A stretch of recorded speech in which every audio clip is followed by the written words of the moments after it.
Vishnupad, Paramahansa Parivrajakacharya Sutara Satashi Shriman, His Divine Grace, Srila Bhakti Vedanta Goswami Maharaj, Srila Prabhupada Ki Jai, Srila Prabhupada Ki Jai, His Divine Grace, Srila Prabhupada Ki Jai, Ananta Goti Vaishnava Vrinda Ki Jai, Namacharya Srila Haridas Thakur Ki Jai, Prem Shri Gaur Shri Krishna Chaitanya Prabhu Nityananda, Srila Advaita Gadadhar Srivasava Gaur Bhakta Vrinda Ki Shri Shri Radha Krishna Gopa Gopinath Shamakund Radhakund Giri Govardhan Ki Jai, Shri Vrindavan Dham Ki Jai, Shri Mayapur Navadvip Dham Ki Jai, Shri Jagannath Puri Dham Ki Jai, Jagannath Swami Baldev Subhadra Ki Jai, Shri Shri Gaur Nitai Ki Jai, Bhakti Devi Tulsi Devi Jamuna Ganga Mai Ki Jai, Gaur Premanandi, all glories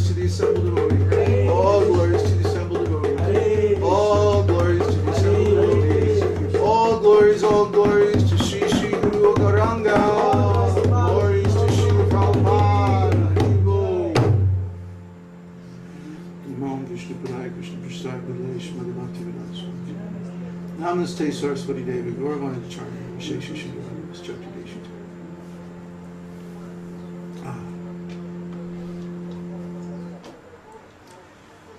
Jai.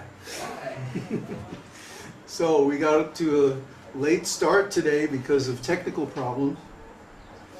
Well, actually, there was no problem. We just wanted to increase the suspense. No, really, I don't know what was wrong, but somehow or other, it got fixed. So there we are.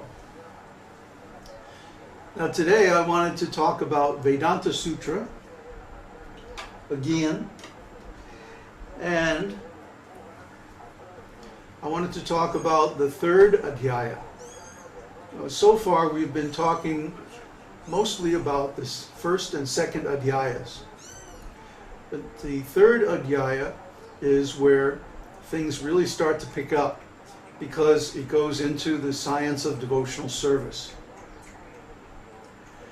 And in the beginning of the third adhyaya, in the first and second padas, it talks about the soul, the nature of the soul, the qualities of the soul, and especially the journey of the soul when it leaves the material body. Now, we already covered most of this in our series on the science of the soul, so there's no need for us to talk extensively about the different qualities of the soul because that's already on our website, and it's in the second chapter of Bhagavad Gita, and we've preached extensively on this, the ontological implications of the transcendental qualities of the soul and consciousness and so on and so on and so on. So that should already be very familiar to everybody. But what's interesting about this section of Vedānta-sūtra is how it talks about the four paths that the soul takes when he leaves the material body. Well, that helped a little bit. We've got a salesman or something cruising through the neighborhood making announcements. So, when the soul leaves the body at the time of death, he either takes one of four paths. And these paths are called the path of the sun, the path of the moon, the path of the third world, or the path of liberation. So let me explain those briefly, and then if there's any discussion or questions, then we can talk about that. So, first of all, let's consider the ordinary pious soul. The pious soul is someone who observes the principles of religion and leads an ordinary pious life, what we would normally call a good person.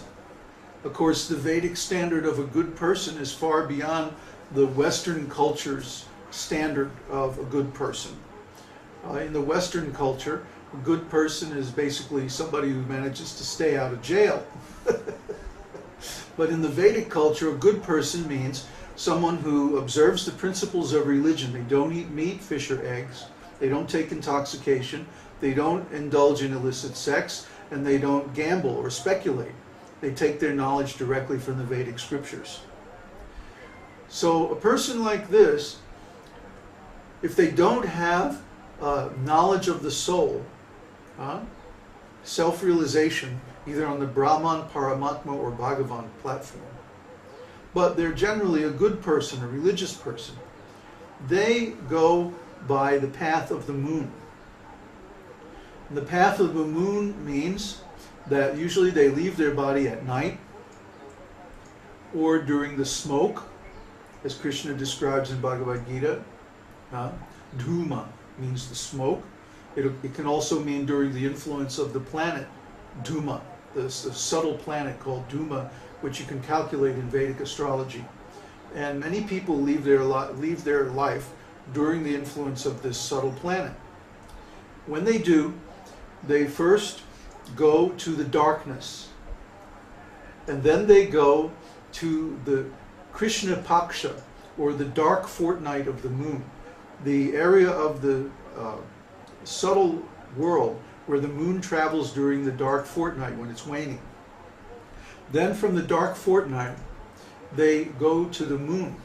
Or no, they go to the 6 months when the sun travels in the south, the Dakshinayana. We talked about this in our Vedic astrology and astronomy courses. So if you're not familiar with these terms, you can check there to get them clarified. I'm not going to spend too much time on it right now. So after the Dakshinayana, they go to the moon.